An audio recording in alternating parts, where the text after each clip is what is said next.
The concern, Charles, though, is that this started off with Cruz with that historic non-filibuster filibuster, and people were all excited, and it was called cruise control, and now we were taking a stand against Obamacare, but now the concern is no one's really talking all that much about the goal of defund, as you pointed out, unlikely to be reached, or even delay.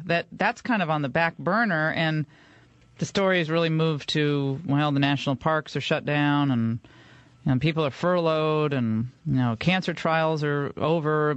Service dogs aren't being used for the disabled, and does that ultimately help the Republicans? I mean, some in GOP ready to back down is Karen Tumulty's piece on the front page of the Washington Post today. That most Republicans think the Cruz strategy was a failure. Well, can Cruz show us how it was a success? What was his end game? What was his? Look, everybody was excited. It was a great filibuster, wonderful speech. How exactly was he going to achieve abolition of Obamacare? Explain that to me. Has he ever explained it? And where is he now? Well, he was on Megyn Kelly's show, I think, the first day she... Yeah, I know, but what did he say? I mean, his sidekick, Senator Lee, said, we're past Obamacare. We moved on. I mean, these are the generals who lead people into the battle of Little Bighorn and then go home and have lunch and leave the troops out there. Where are they? Where are the generals? What's their strategy to get abolition of Obamacare? Yeah, I want that. I argued it in 2009 and 10. I argued it every week in my writing on television, and McCain and all the people join the club. who had disdain. Exactly. I'm saying all of us were in the trenches. Cruz arrives on the scene and pretends he's just begun the fight against Obamacare. He wasn't there in 2009 and 10. He was doing other things. I understand that. But everybody was fighting, and everybody was in the trenches.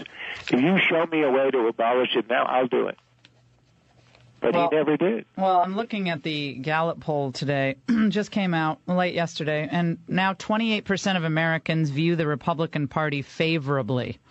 That's down 10 points since September, in the lowest number for either party, because both parties have suffered, but it's the lowest number for either party since they began asking the question in 1992. I agree with you, Laura. I've been calling this the Kamikaze Brigade. I can't think of enough adjectives. The Suicide Caucus. I'm all for charging the barricades, but you got to show me a way to penetrate them. Well, I asked Reince Priebus. Sacrificing our troops. Yeah, I asked Reince Priebus about this, and I tweet these concerns, and I get slammed when people say you're a rhino, or I'm like, I'm a rhino, man. I was getting sued by liberal professors at Dartmouth College when I was 18. Don't tell me I'm a rhino, okay? I worked for Ronald Reagan. I was a rhino, okay? I want to win. I want to win big. But the bottom line is, you do have to, when you go in, you have to have a strategy, right? And I think, and then Reince Priebus says to me, no, sometimes you just have to start fighting and see where it ends up or see where it goes. And I thought, am I really hearing this? That's how the Japanese approached World War II. Let's do Pearl Harbor and see what happens. It didn't work out too well. You've got to have a strategy. There never was one.